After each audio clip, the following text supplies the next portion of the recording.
Hey there, this is Leanne from Markegy. I want to kick off by introducing Michelle.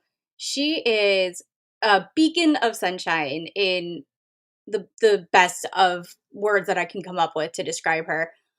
Michelle, go ahead and just tell us about you so that we have context for how this conversation is going to go. Yeah, totally. So, really happy to be here. Thank you so much for having me. Yeah, on my good days, a beacon of sunshine, but everyone has those days, but luckily today's a good day. So yeah, I'm a product marketer, director of product marketing at a tech startup called MetaRouter right now. Started in sales originally, so I like to say I've turned to the dark side of product marketing, but didn't go straight into product marketing. Before that, I worked at a couple different agencies and then went in-house into marketing and then finally kind of found my way into product marketing specifically. So I've seen a lot of different sizes of companies, a lot of different personalities, if you will, and a lot of different piece parts of marketing. So it's really cool now to be in product marketing, more of kind of like the technical side of things. And bringing that together in a way that really, makes sense. It gets people excited. I get very passionate about what I do. So I like to bring that out in how products come to market. So excited to kind of talk through some of that today. Awesome. I'm really excited because I too came from the dark side. And I think that that makes some of the best marketers is people that not knocking people that start off in marketing. You definitely have, that time and experience purely in marketing that definitely was a great advantage. But we also have these other experiences of direct customer contact and how the rest of the funnel plays out. And I think that can be really impactful for especially product marketing and the just sharing the customer's point of view. So today we're really trying to focus on Michelle's strong suit, which is taking a complex thing and making it compelling, which is often a struggle when we have what feels like kind of dry subjects, right? It's not necessarily easy, but it's more fun and more exciting and you can do certain things with kind of like fluffy products or things that are very straightforward, like, you know, um, even if they aren't straightforward products, like Liquid Death, it's a water. It's a very straightforward, you get a can of water, we advertise a can of water, we do it in a fun way. But for technology, it's not that simple. Um, so kick us off, Michelle.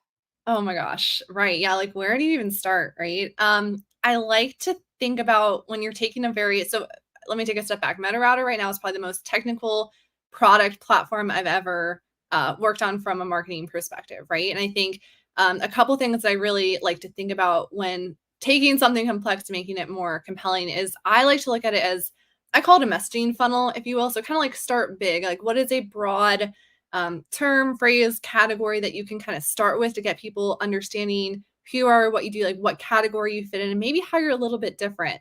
Um, and then as you go down the funnel, right, getting more specific, right? Like what use cases does that bring out? What kind of features are really exciting to, really what I call the tip of the triangle is the ROI. Like what is the impact, what our customers seeing?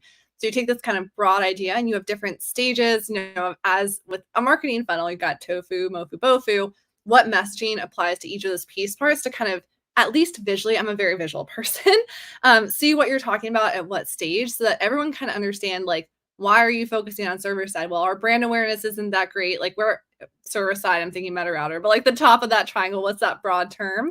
Um, so everyone's kind of thinking, why are you talking about this? Well, I need that awareness. I need people to know where we are in that broad category, and then you can get more specific.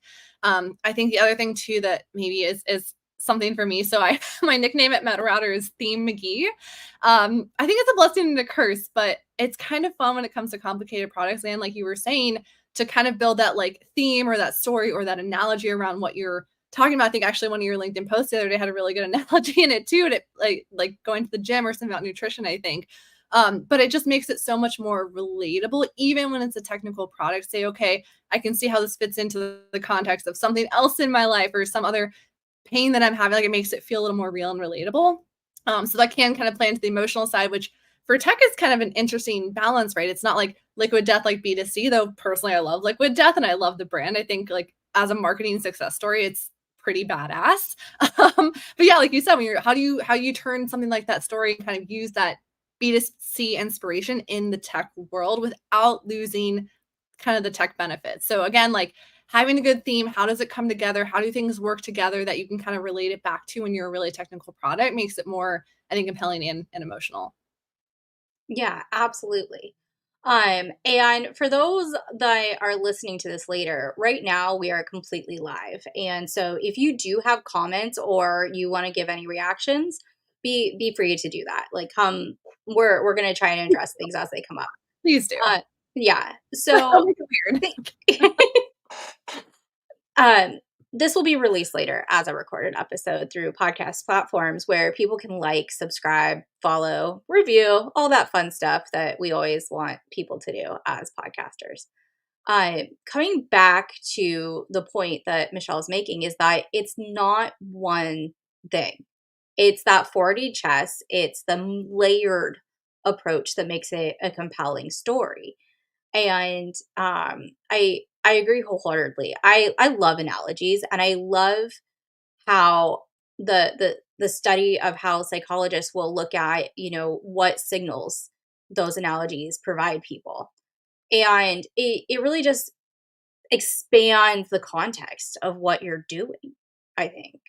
Yeah, Um, absolutely. It makes it more interesting too. I particularly love bringing my themes to events like conferences because it's really fun to see it play out in real life and just gets it more interesting. Like we've done, carnival themes and had like a popcorn machine, and for me, just the smell of popcorn will lure people in. We've done free massages, things like, and again, all within theme, all with a very specific purpose, but you can get creative with it and get people to have a conversation with you and when maybe it was too technical to, I don't understand it or I don't need this right now.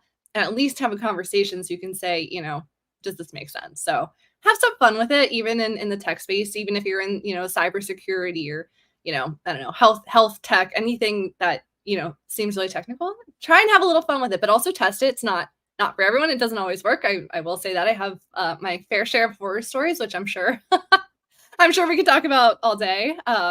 But it's worth a try to be bold and stand out. yeah, absolutely. And in one of my posts, I talked about GTM flops, and you have to have a couple flops. And the thing about it is like this room for experimentation. And when you experiment, there's inevitably going to be some things that weren't what you thought they were going to be. And that's okay as long as you minimize the damage. There's a difference between a flop and a catastrophe. There's a big difference. Oh my god. The Olympics comes to mind, like the divers are coming to mind, and it's like, oh, that's a belly flop. We've been there. We've all had to hit a couple belly flops before the perfect dive. Yeah, and that's the practice that inevitably turns into just getting it right on target. And it's part of the evolution of a brand. So, coming back to like kind of like the strategies, like I loved the popcorn because I think if you're at an event and you're doing the booth thing, you need to have good swag, which Meta Router had great swag. People were like, it was a conversation starter swag, right? Because there was the head scratcher, right? And Yeah. people were that was yours, right? I'm not Mr. No, it was so fun. It was my favorite one. Yeah. Yeah, and it started conversation.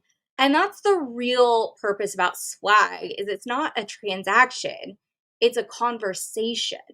And Yeah. when you have popcorn there, people hover around the popcorn and they're closing their mouth but still listening and engaging, and it's a conversation instead of a swag transaction. Yeah. And I think that that's a huge differentiator as far as swag strategies. You turn the swag hunters into conversationalists. I guess I shouldn't say that. Like, I'm definitely guilty of, grabbing some good swag. But I think Yeah. for that specific example, it was so fun to me because I guess I was almost surprised a lot of people hadn't used a head scratcher before. They're like, "How does this work?" I'm like, "Well, let me tell you how that works and how we work." And well, it was a little, I don't know. You got to have fun with it. Exactly. You got to be a little cheesy sometimes, and I think that you have to embrace you have to like drop your ego and embrace being a little bit like just after it, like you can't be ashamed of it, like there's no reason to be, you're there for a reason, this is part of your reason. Um, Back to the point about taking the complex things and making them compelling is that it's coming back to that it's not a transaction. Conversation, messaging, branding, positioning is a conversation, not a transaction. It's not I said this, you give me money. It's I said this, we move forward in a relationship. We start to build a vendor customer relationship. You agree to the terms, I agree to the it's a dance, it's a back and forth. Um and so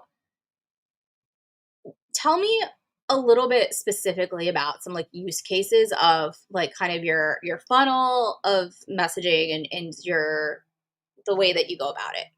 Yeah. So of course I'm working on technical products. It'll be technical but not.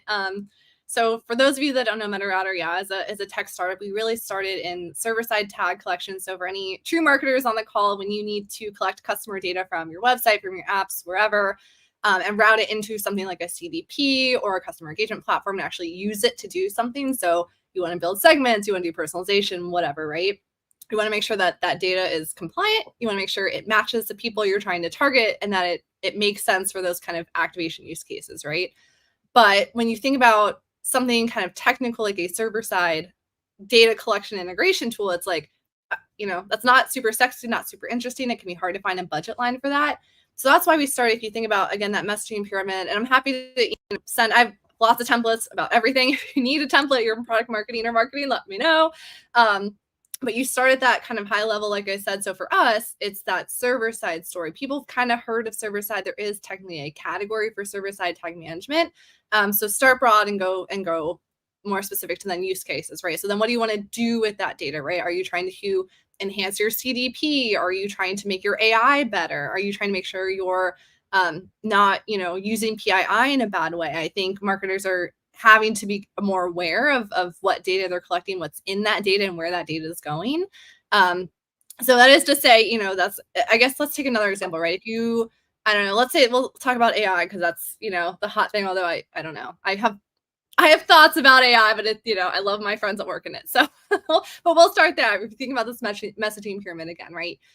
So you start in the AI category, maybe AI for something, AI for retail, for copywriting, for I don't know, make a presentation, make like AI for something, right? But like get specific then. What are some things that differentiate you? Are you free? Are you cheaper? Do you build X, Y, and Z faster? And start kind of digging into like those use cases and results, right? So then how do you make that compelling? So you pull it down to the tip of that triangle and say, okay, this, and you gotta make it personal too. I would say so like this is not, a Fortune 50 retailer did this and saw these results, right? To me, it needs to be more sexy, more conversational, even like things you put out on social or the way that you write blog posts. I think there's a big opportunity in tech to be more conversational. So say, okay, we spoke to this customer at point A and point B, and here's what they've achieved and how they did it. It's not just like, okay, they saw, 40% ROI. That's important. That's huge, but you don't want to stake your claim in that specific number. You say, okay, how did they get there?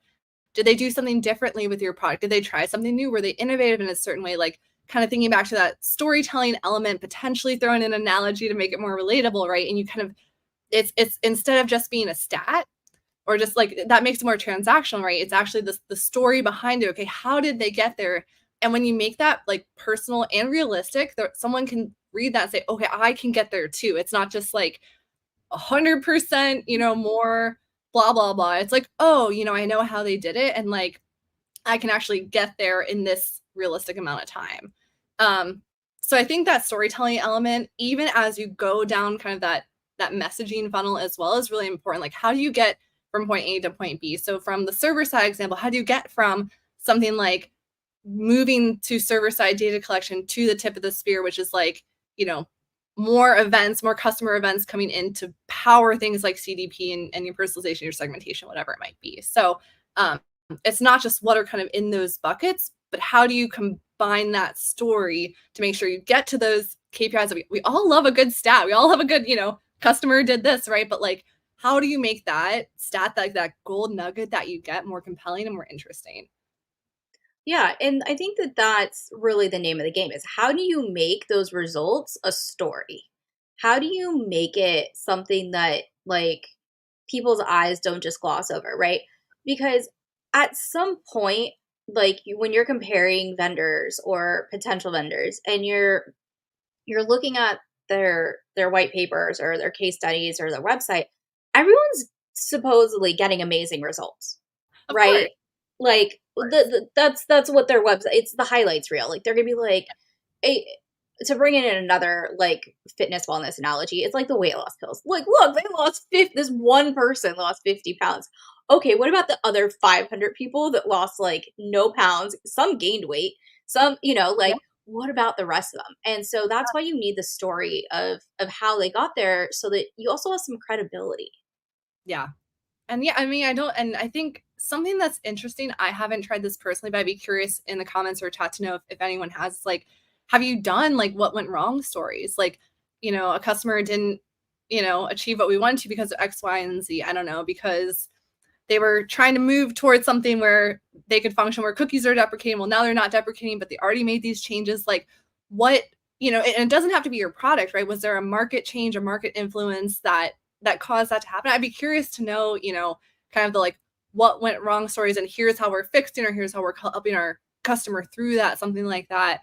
Um, I think to your point is like, I guess one of the key things I think about within marketing and making anything compelling is that authenticity piece. Like, I think sometimes we forget about that because we're so focused on results and like, churning out content, whatever it might be. But that like authentic moment of like, hey, here was the process, like the how the sausage is made, is a important thing to remember too. And fun fact, because October is coming up, I dressed as how the sausage was made for a Zoom call for my Halloween costume. I have a hot dog outfit, and I put on my hot dog outfit and changed my name to How the Sausage is Made, and it was a big hit. So for anyone looking for Halloween corporate tips, I got you There too. you go. There Hey, you go. that's a very corporate approved Halloween costume. Right? That's golden. I was pretty proud of that one. Back to, I Yeah. guess, a good theme, but anyway. But sharing how the sausage is made as a metaphor is, people do want that peek behind the covers. The part that is the nuance in this, right? Because there's always nuance and do this, not that. Is the mix of vulnerability, but with confidence and showing that there's safeguards and not shaming anyone for mistakes made, right? So it's Yes. it's a very delicate Yeah. story to tell. But if you make the problem the villain, whether or not there's like any, like, the antagonist, maybe we'll drop the villain, just antagonist. But I've definitely seen some B2B SaaS companies using the problem as the antagonist in a very compelling way Yes. without it seeming like a Disney story, right? They weren't like, once upon a time you had a problem getting customers. Like, they aren't like that. Like, that's gross. Don't do that. Don't trend. Uh, but they still were able to be like, you're facing this problem. This Yeah. is what you should do. Yeah. Um, and I think that's very helpful. And I think to that point, and where that I think does a very good job sometimes remembering that a lot of companies solve the same problem, but how do you do it differently? I think it's back to the nuance point, right? How do you not just say, we do it differently because I don't know. There's like broad terms that come with that too, I guess, but like being thoughtful of how you explain that in a way that makes sense, or how I like to say, if you've heard it from a customer, like a customer explained it to you that way, then that's a pretty safe bet to say, okay, that's, definitely validate it, like make Yeah. sure it actually makes sense. But it's usually a safe bet to say, okay, then this, is a good way to say how we do it, or, how we do it differently. Because a lot of companies do solve the same problem, which is a good thing, by the way. It breeds innovation. So Yeah, like, you should have some compliance badges if you're talking about PII compliance. Like, 100. that's a non-starter. It's like entry level stakes. But, like, if that's your entire value proposition, you're missing something. Yes. Yeah. We had I guess a competitor kind of tangentially say that, we're HIPAA compliant, we're HIPAA compliant, we're HIPAA compliant. I'm like, well, if you're collecting data, there's got to be some sort of HIPAA compliant, whether you have, anyway, there has to be some sort of HIPAA compliance anyway. So if that's your stake in the ground, that you are the HIPAA compliant tool, it's a little, it's risky. Not to say that's not always a good move. Again, I hate to say it, but it depends. But it's something to consider when, you're making those claims. So Definitely. I have a bit of a noisy background because I live near a street. Um, so when I think about like strategies and I think about what strategies are right for and when they're wrong. And there's always like that disclaimer. Like if you are so early that you don't have X, Y, and Z, it's not going to work. You mentioned if you're a 450, like you've got to do this instead. So what are some of those like kind of like do this, not that for what you're proposing as far as taking things from complex to compelling? yeah, I think one thing I've seen work really well is this.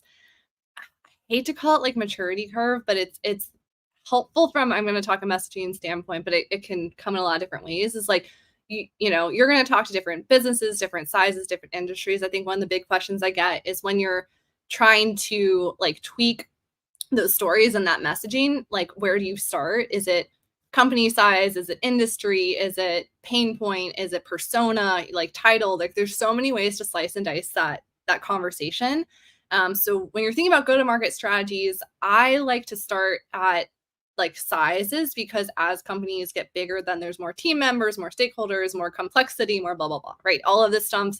When you become a bigger company, like things have to change. And so when you're thinking about what are those kind of key points for each of those, small, mid, enterprise level companies, from a strategy perspective, I think that's a really good place to start, because you're really speaking their language. You're speaking to the right pain points, right? You don't want to, go all in on enterprise where you do have a solution and pricing.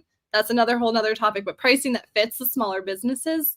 And you don't want to just rule that out because you're like, we're solving the biggest problems and the biggest volumes and we're the most scalable, you know, whatever, which just makes it seem unapproachable for anyone else. So I say that because when you think of like the do's and don'ts, I like to think to start like foundationally, size of company, there's different, issues, pain points that come up, but talk about how you can do a crawl, walk, run, right? I think explaining that in a very clear way, like what does crawl, walk, run look like for your product, and people again can kind of visualize where you go up. Don't do here. We can do everything. We can solve all your problems. It's gonna be great. It's gonna be the fastest time to value. It's like, well, let's be realistic here, right? Like even enterprises, that seems like a lot. Like where do we get started? Where do we see the most impact quickly?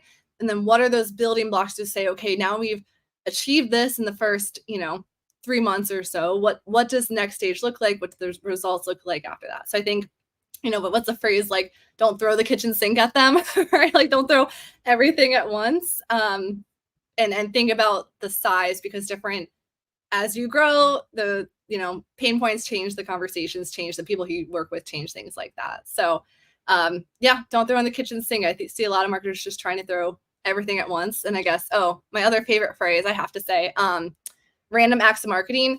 Don't do random acts of marketing. Don't do it. Don't get excited and just don't do it. There needs to be consistency. Yeah, and that's definitely those 2 items are a lot of the advice I give people from the jump, right? Yeah. Is don't start a channel unless you can plan on consistently delivering to it. Yes. And whether that's social, whether that's email, whether that's blogs, whatever Yeah. content you're planning on pushing out, have a plan and investment and resources to keep up a cadence for at minimum 90 days.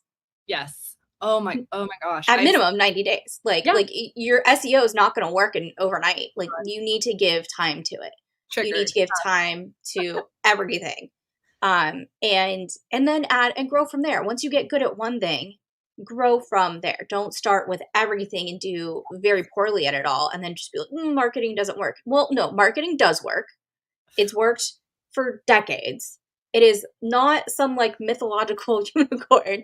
It's evidence-based business practice.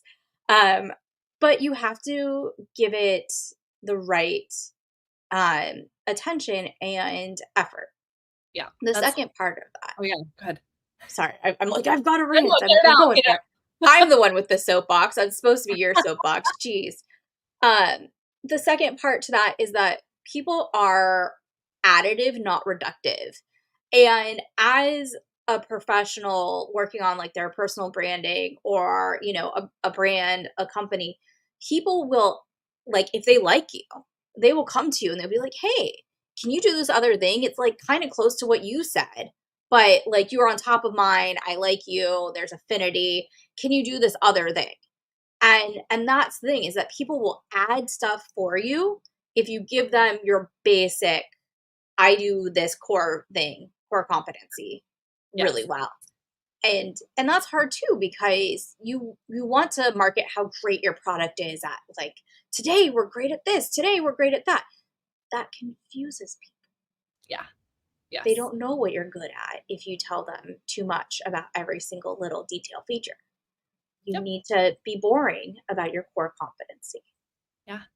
I think so much goodness from what you just said. I think one piece part of that is like there was, I forget who posted it was on LinkedIn, but it was like brand name and what do you think of? Like, what is that initial thing? Like, do you know when you hear Typeform, when you hear Grammarly, whatever, like, do you know exactly what to think of? And like, you need to get to Starbucks, whatever. Like, you know exactly where that fits, what it is, like their core thing of what they do.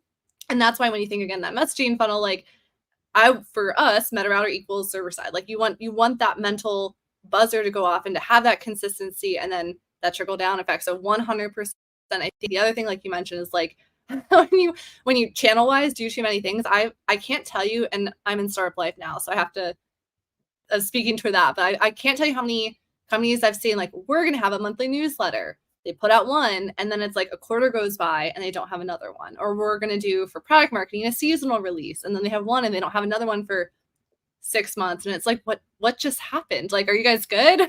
Like, Yeah, like, did you guys, like, lay off the people that do this? Like, do you still have a team? Did you fold?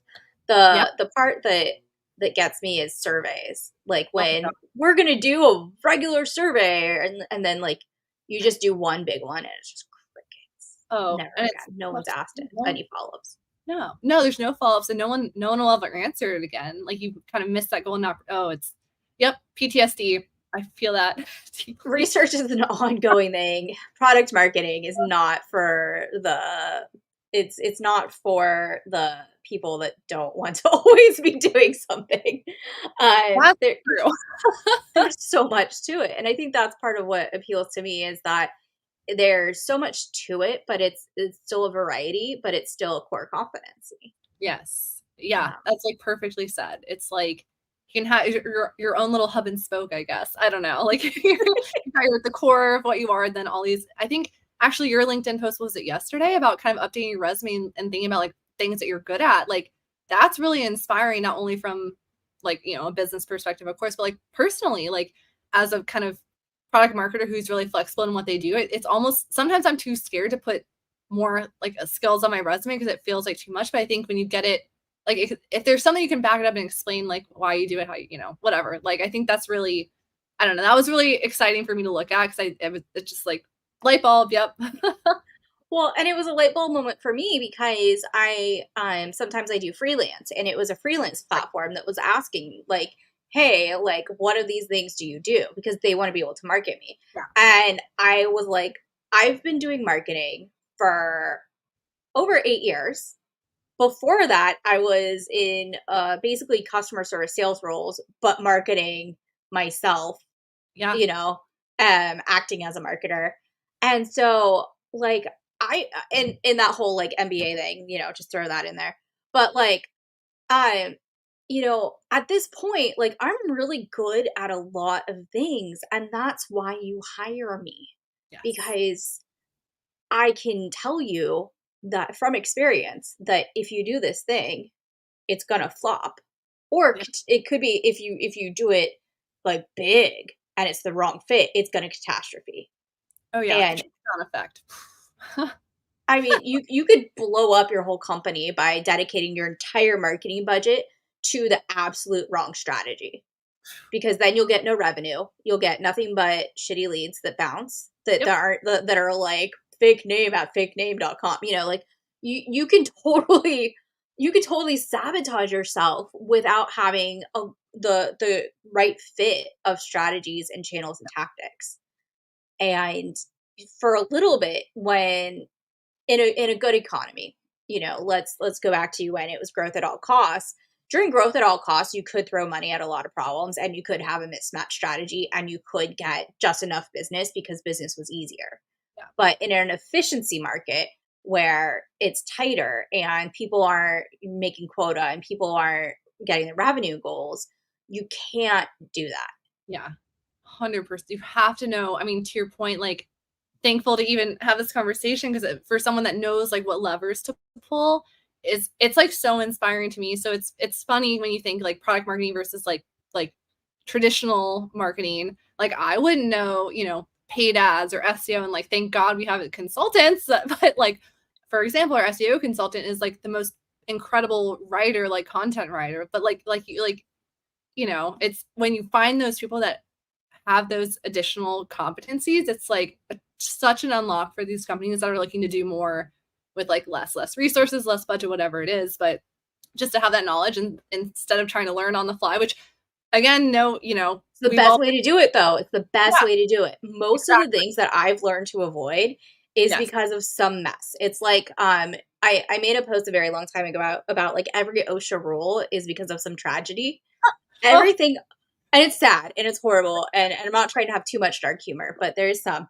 Um, is that everything, like, after you watch yourself and your friends like go through so many things that turn into like tripwires and like just huge like headaches, and you're just like, don't do that.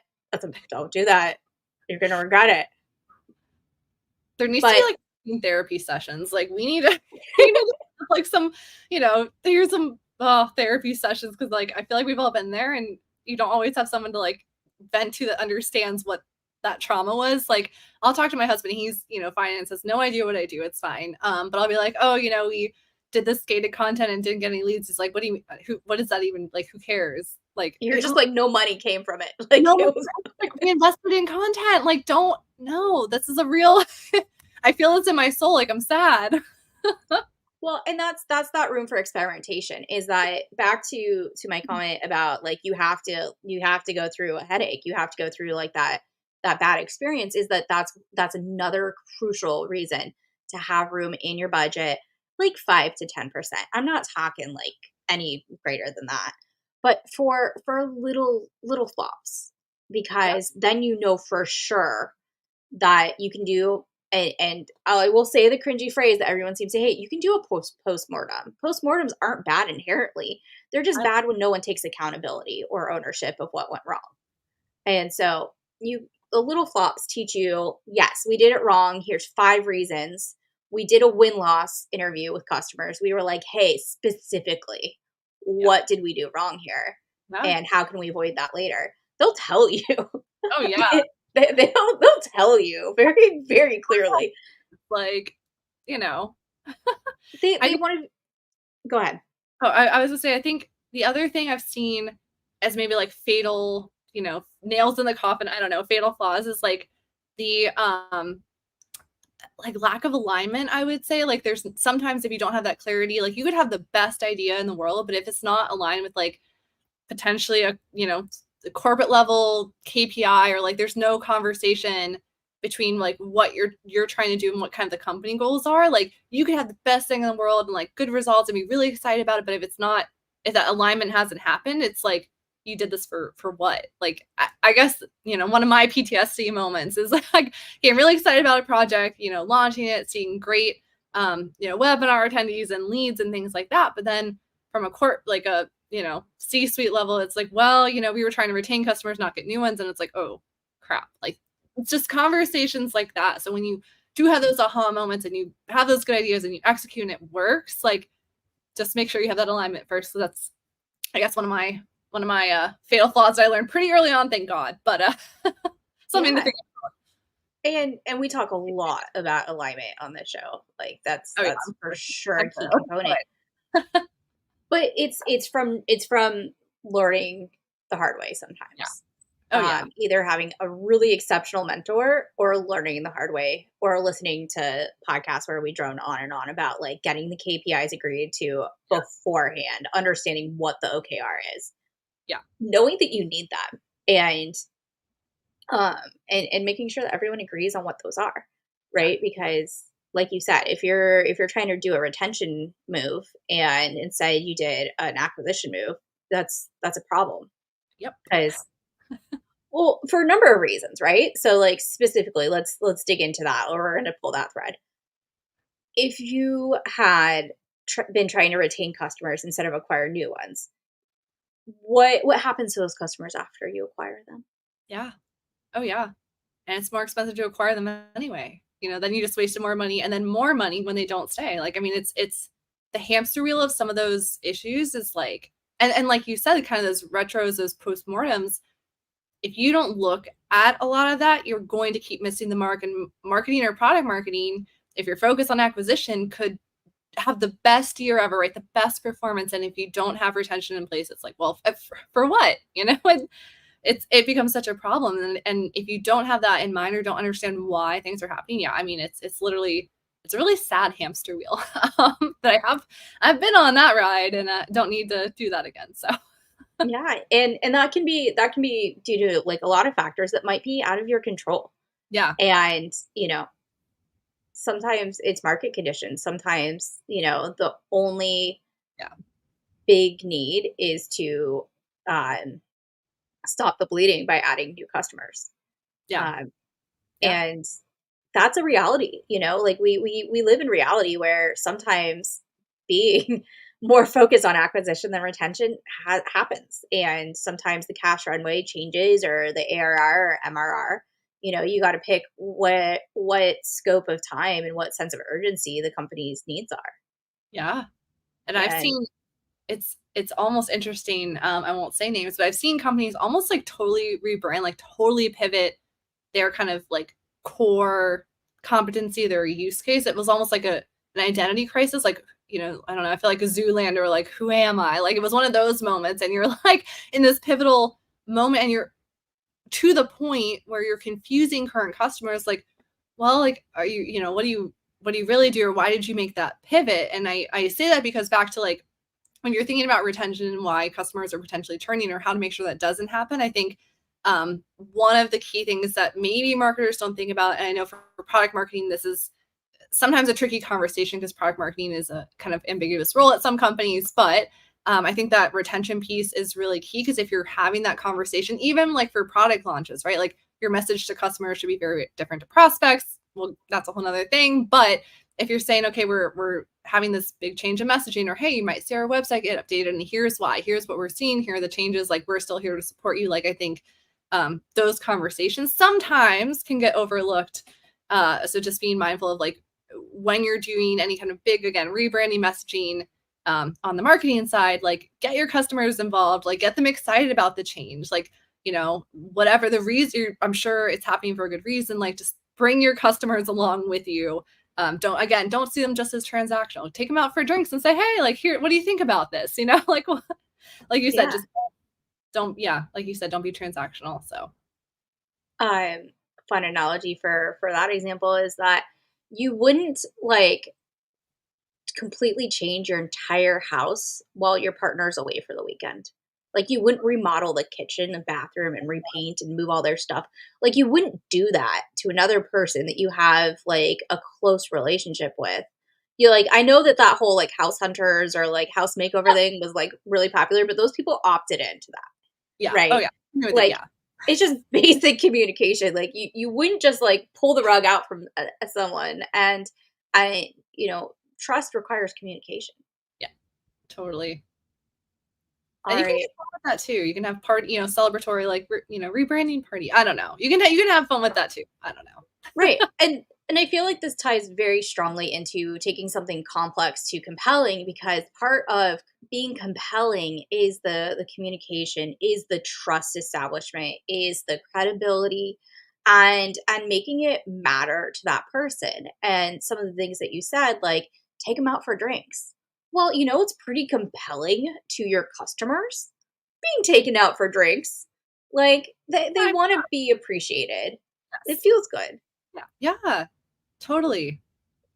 I think, Um, yeah, I don't know. You're getting my wheels turning in like a good creative way. I'm like, now what can we go try? This is good. yeah, but when in doubt, communicate with your customers, and communication means that you are taking into consideration their amount of willingness to hear your messaging, right? There's a difference between being noisy and communicating. Oh, Uh, preach. Yes. Yes. yeah, Or yeah. like hopping on the trend bus. I don't know. Yes. So demure, so mindful. Mindful. So cutesy. So cutesy, right? Why are we saying this? Because we've been infected with memes. And why were those memes everywhere? Because people jumped on them. Not every brand needs to jump on every TikTok trend. Some brands it works for. Absolutely. I fully support that creator and I hope that they made all of the money. Oh yeah. But Oh yeah. what does that do to Leanne's bottom line? Very little. So very recent story. I don't know. I got excited about the Olympics. I was like living for Snoop Dogg at the Olympics. Like personally, it sparked so much joy. I don't know. I loved it. My childhood, like whatever, was happy. So I tried to put some memes on our LinkedIn. Here's why customer data and data infrastructure is so important. Get as excited as you do, as Snoop Dogg at the Olympics, right? Tried that on our LinkedIn, bombed. Like all my Olympic memes, like was not the vibe, which is fine. I got personally excited about it. So for a personal platform, maybe, different results. But yeah, bombed on our LinkedIn. But we learned, like, memes maybe not the way to go, like you said. You never I know. mean, I've been proven wrong about memes, so I don't wanna, like there are some Okay, brands here that, we go. like that totally make all their money about memes, but what they do so there's one person who, when I say memes, I think of very specifically, and that's Elena Varna. And the reason why her memes rock is because they're so niche. They're so niche. Like she knows who she's talking to, and she is like insider, like inside the click, using those words, those phrases, those insights to Yeah. make it so relevant. And Oh, yeah. that's why it's just it's beautiful. There are, Uh, like, yeah, a couple of people I think do it really. Oh my, like, what was it? The marketing millennials. oh Oh, yeah. oh my god, perfection. Like, like I laugh every time I see one. Well, and that's because they're compelling to us because they're speaking our language about things that we care about Yes. and telling a story visually and textually. Yeah. And so, like, some memes will work, but some when it's oversaturated. And I think that that's why you don't need to jump on every TikTok trend is because it's shiny object, it's saturated, it's noisy. If everyone is going left, maybe you should go right. Yeah.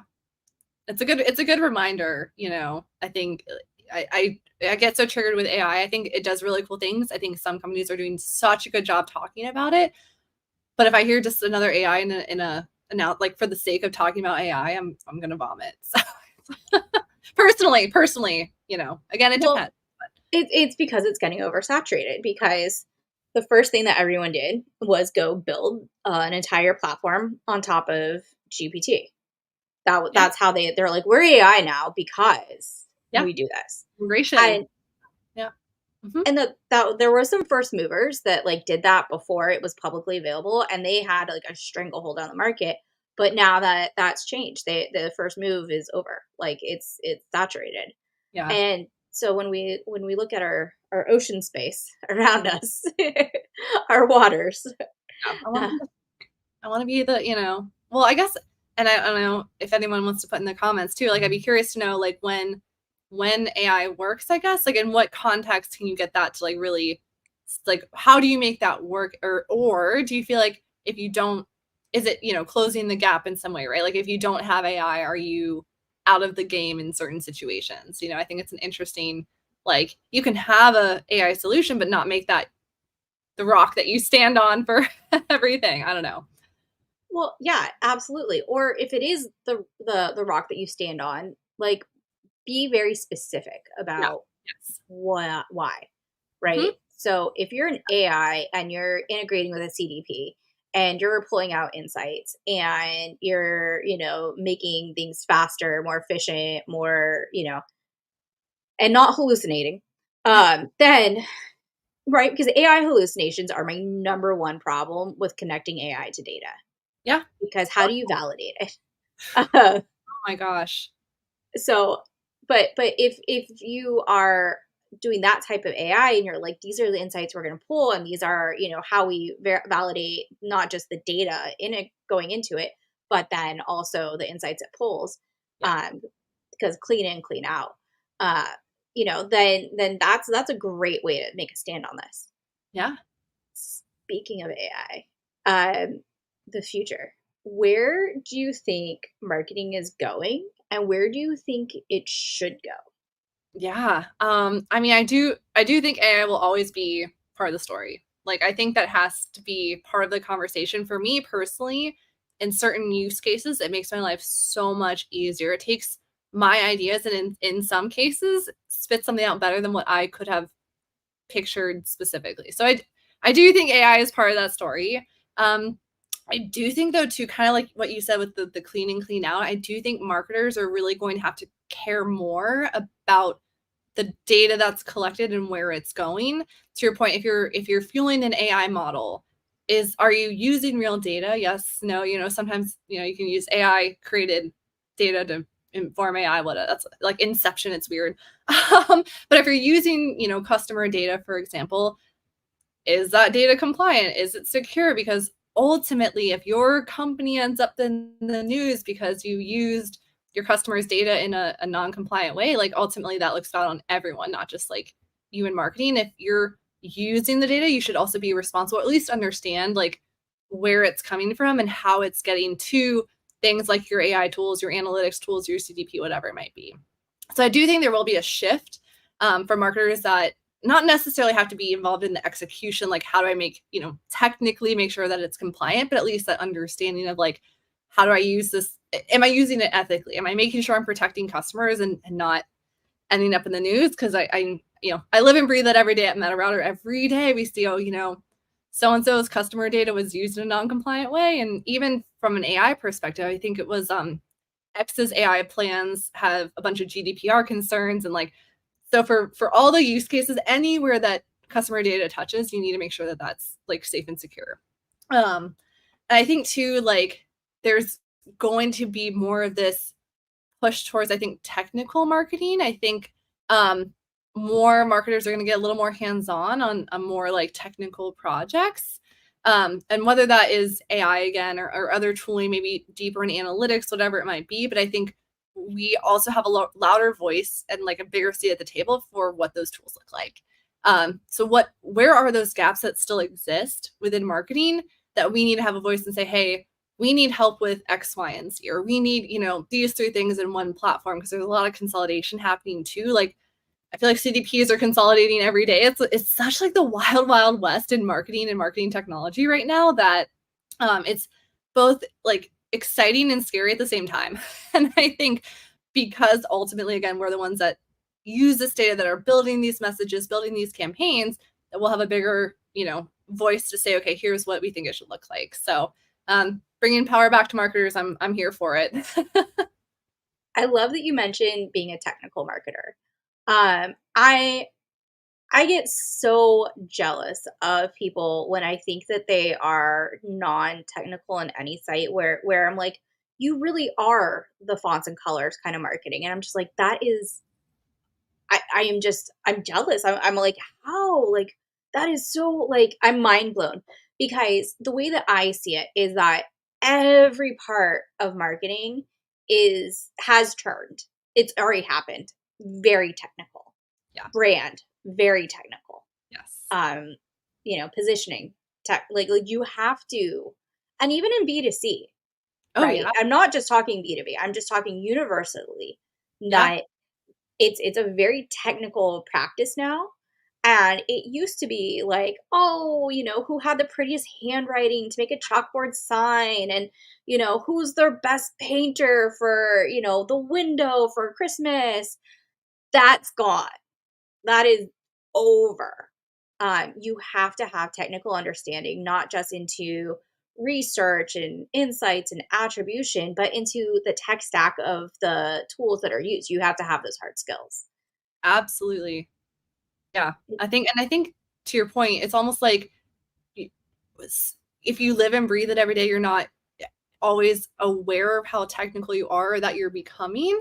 But that's also why I love like conversations like this or, you know, resources like this where you can really like have those conversations and talk about those challenges and like in like a safe space, right? Like where where do I learn more about what does it mean to be a technical marketer and what should I be learning? What tools should I do? What resources should I look at to become a technical marketer? Because not only do I think one, sometimes we undervalue how technical we actually are. But two, like if you're learning to become more technical, what does that mean and where do you look for that kind of information? I think is like an interesting thing to think about too. I was just talking to Mike Rizzo from marketingops.com and he was like from even the marketing ops world, like this is so bad of me to say, but it's true, a little vulnerable here. Like I used to think marketing ops, it was just like data, right? Like you're just helping us collect and analyze data and, you know, figuring out where should we spend money? What, you know, how are things performing? It was like a very data driven role and like clean up my, you know, Salesforce or HubSpot or CRM like that. It's my historical limited view on that, but it's true. Even marketing ops is becoming more technical to the point where they're having server side conversations. And, you know, I never would have had that kind of inclination of, oh my gosh, you know, marketing ops is also very technical. So there is this move towards that because we're using more tech. It's more, it's doing more for us. But like, I don't know, with great tech comes great responsibility, I guess. So just that PSA, I guess, be confident what you're learning, be open to learning more, like have those conversations, like what does it mean to be a technical marketer? Like I think getting that definition, you know, kind of massaged a little bit would be really helpful, I guess, for the industry. And then how do you get there? Like what should I, even for me, you know, what should I be learning? Where should I be looking to up level some of those skills myself too? So Yeah.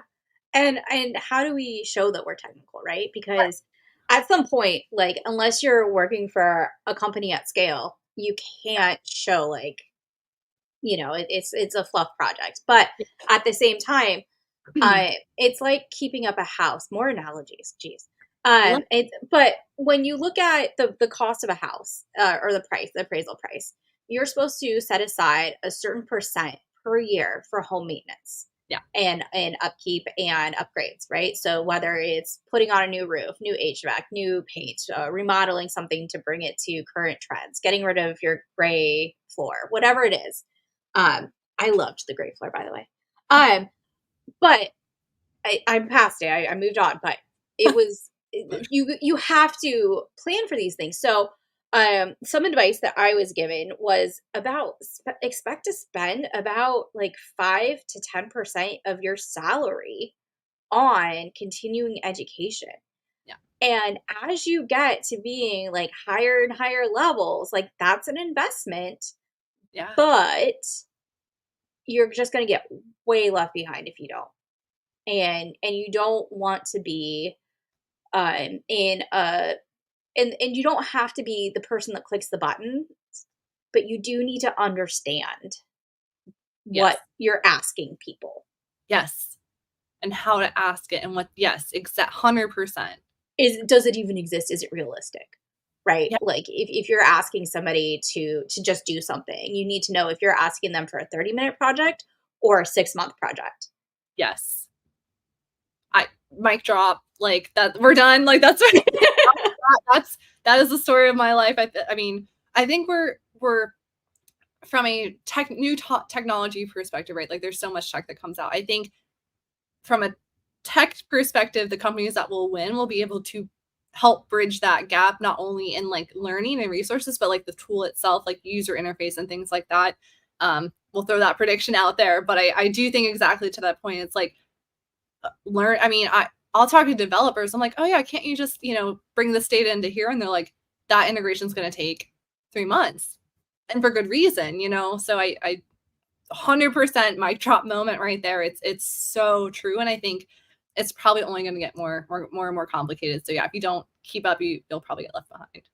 Right. And I'm not saying that you have to, like, I'm not telling all marketers that you need to know how to code in all of the languages. That is not what I'm saying. But you need to understand the logic and the mapping Yes. and the general frameworks of each one and what their use case is. Right. Yes. Because if you're like, well, will you make our email prettier using SQL? You're like, why? What? Yeah. Like Yeah. that does those It doesn't how? it doesn't Like, spell math, like, it doesn't make it I could use a banana to hammer a nail, like, doesn't mean it's gonna work. Yeah, good luck. Like, Yeah, right, exactly, right, and but then and if you were to ask that, a marketer would be like, "What, like, you're an it," not "You're an idiot." We're but nicer. it'll hurt your We're like, professional "Yeah, reputation. thank It you." will hurt you. It will not build you affinity, it will not build you a collaboration. It will not be, you have to be so charismatic in order Yeah, to flip that into, um, a positive. So yeah. technical marketers is definitely part of the future, and present.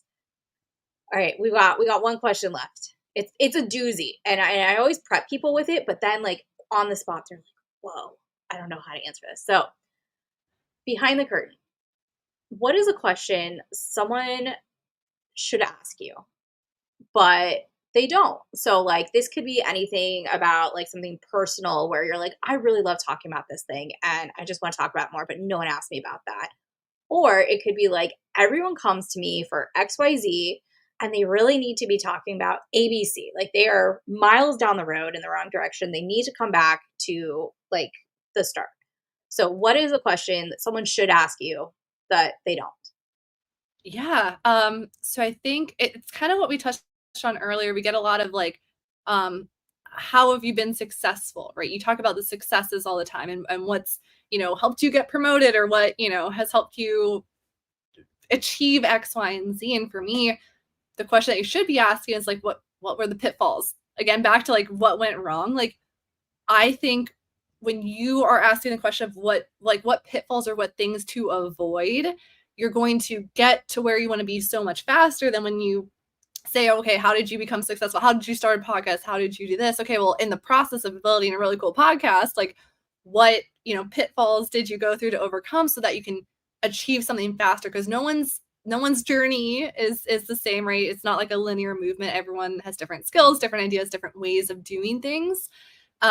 So the idea of, yeah, like what struggles, what challenges, what pitfalls did you have to do to get to X, Y, and Z? And that's true personally, professionally, in your job, I think is really the key. I wish more people ask is like, well, like what went wrong? What are your horror stories? What to avoid? And then you'll know so much quicker how to learn. And like you said, not just have to like learn it yourself, which isn't always fun. So Yeah, definitely. I think that that's a really great thing because I found that like when I'm doing like professional networking or I'm, asking someone for mentorship, it's like I don't know what I don't know. I don't yeah, know what to ask. I don't know how to like because we're from a sales perspective, we're trained to come with an ask, come with a goal that you're trying to get out of this because you don't want to waste someone's time. But that can be difficult because like I don't know.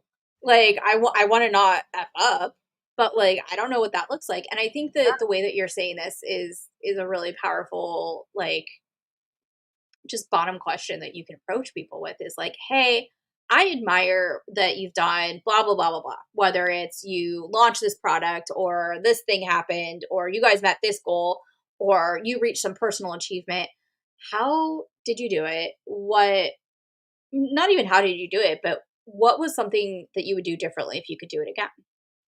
100%. I love the phrasing of that because it makes you think even internally, okay, what am I going to do next time? Especially if you're like not doing like if you're not being conscious about that, even for yourself. I think that's a perfect way of phrasing it to kind of keep that in mind in those conversations. I think the other thing I see sometimes that happens too often is this idea of like like analysis paralysis. People like get too much input and then like not, it's like what do I do now? It's like you also have to keep that in mind when you're asking those questions too. I don't know. That's like a little curveball I'm throwing in there, but I've No, seen it's especially and I'm not trying to be prejudiced here, but especially women, we we put ourselves under a much stronger microscope, and we really need to just have more audacity. And that paralysis by analysis thing is real. That's a real way that people talk themselves in and out of doing things, where someone that is just braver, has more audacity, just gives less cares, um, just went for it Yeah, and learned. So sometimes the advice is to just go for it. I like it. Awesome. Well, if someone wants to get in touch with you, what is the best way for them to find you? Yeah, please reach out on LinkedIn. All my information's out there. I love doing these conversations, coffee chats, whatever. I'm pretty much an open book. So this is, yeah, let me know.